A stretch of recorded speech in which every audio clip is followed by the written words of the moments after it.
Hi, calculus class. So here's what we're doing today. I would like you to start on page 51 of your packet. And notice this looks very similar to our setup from yesterday where we talked about the function sine theta over theta as we are approaching theta equaling 0. This one is slightly different. We have 1 minus cosine theta over theta. Again, the issue is the same. If we want the limit as theta is approaching 0, the whole function is undefined.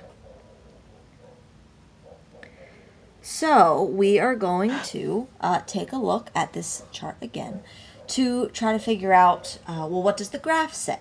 So what I would like you to do right now is pause this video and you guys use your graphing calculators to do the same thing we were doing yesterday. Go to very, very tiny, very, very close to 0 negative numbers, and very, very tiny, getting closer and closer to 0 positive numbers.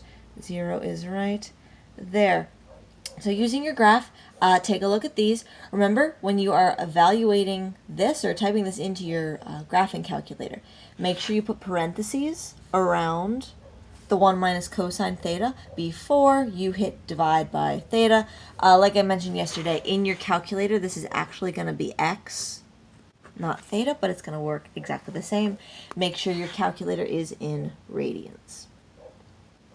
So again, pause the video and try that out.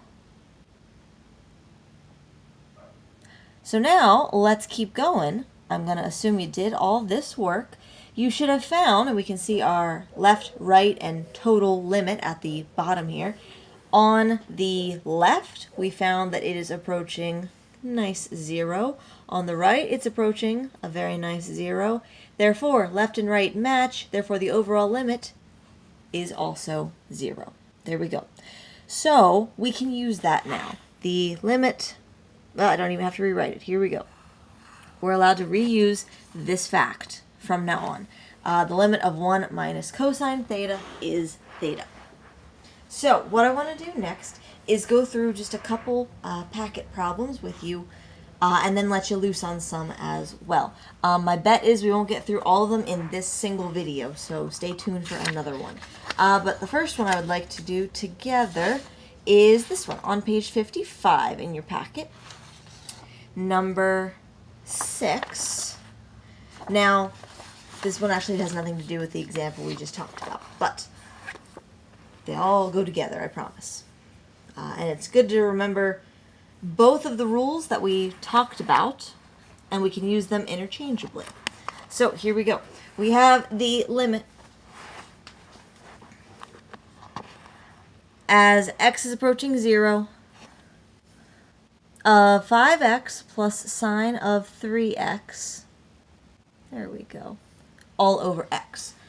So you might look at that and say, well, I see my sine x over x kinda in this bit, but there's that 5x being added to it, so what's the deal with that? So here's another technique you can do. Remember, you can always take a sum or a difference in the numerator, divide both pieces separately by the denominator.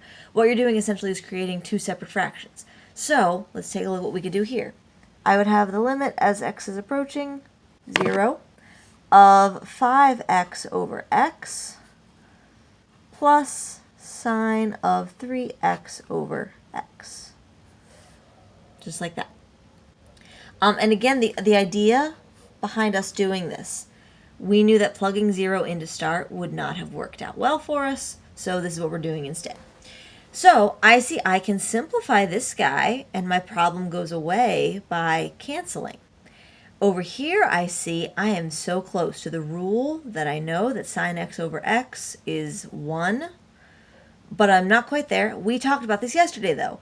What I'm going to do is break this down even farther using this as a limit plus the limit of this guy. We talked about this about a week ago at this point. So really, I just have the limit of 5, because the x's cancel out, plus the limit of sine 3x over x. But we know, I'm going to use a different color now to show this, I can alter this by multiplying by 3 over 3, which this bit right here now I know equals 1. So really, I have the limit of 5 plus the limit of what's left over when I canceled all of that out to be 1. It's just that upper 3.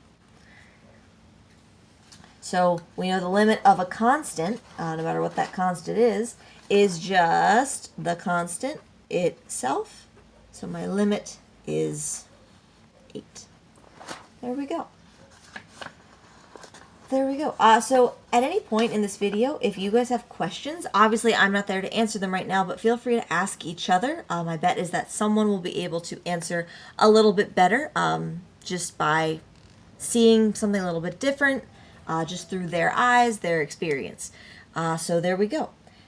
That's all I think I can fit in this video right now. So stay tuned for the next video for the next examples.